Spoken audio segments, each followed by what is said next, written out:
Hello foodies, welcome to Foodland. Today's special dish is Tandoori Tikka on a skillet. So let's get started and see what all we need.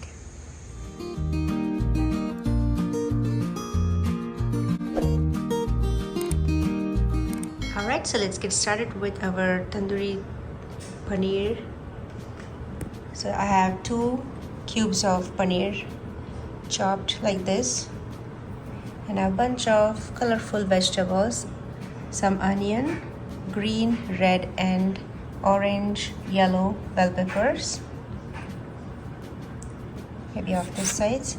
And we are getting our base marination ready first. So I have 3 tablespoons of lemon juice, 1 tablespoon of black pepper powder, 1 tablespoon of salt and 1 tablespoon of red chili powder, or you can use paprika. So let's mix that well, and we will add our paneer as a first layer of marination.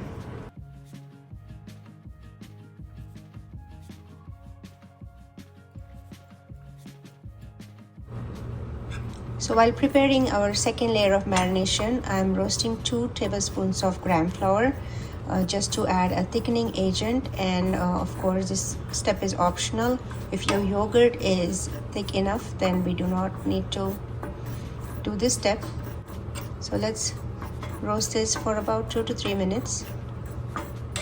Alright, so this is our first layer of marination to the paneer, and we still have a bunch of vegetables to marinate. So let's get started with our second layer of marination. So I have taken 5 to 6 tablespoons of yogurt, 1 tablespoon of mustard oil, or you can choose any oil, half a teaspoon of kasuri methi, which is roasted, 1.5 teaspoon of chaat masala. If you do not have this, you can use lemon juice instead, and 1/4 teaspoon of salt just to taste, 1 tablespoon of red chili powder, once again 1 tablespoon of ginger garlic paste, 1 tablespoon of garam masala, and thinly chopped mint, fresh mint. Alright, and of course we will add our roasted gram flour to this mixture and give that a good mix.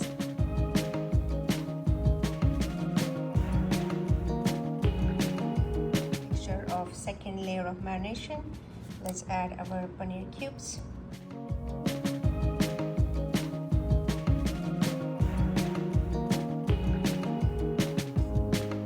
So while this is sitting and marinating, I'm going to start marinating these vegetables. Marinated, and now we will keep them in a refrigerator for about 30 minutes or maybe more. So I'm going to spray some cooking oil just to get that moist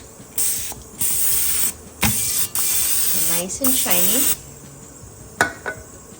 And I have my skillet heating up here. I have already sprayed some cooking oil here. So let's add our paneer skewers.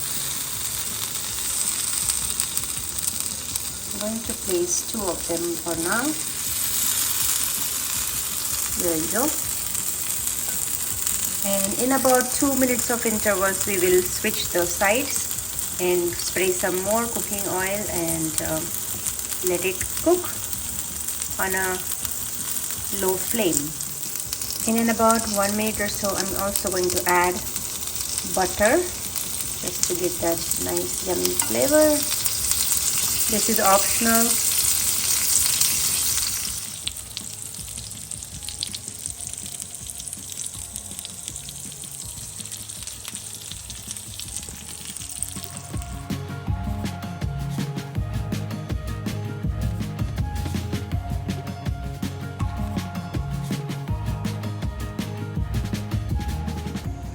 Alright guys, look at this beautiful, tempting looking and so flavorful paneer tikka, just done at home on a normal gas stove. I'm serving this with green chutney. I just added little mayonnaise, but that is optional. So here is my paneer tikka on a skillet version. I hope you like this recipe and do try it at home and let me know your feedback. I can't wait to hear your feedback, and I'll see you in the next video. Till then, take care and goodbye.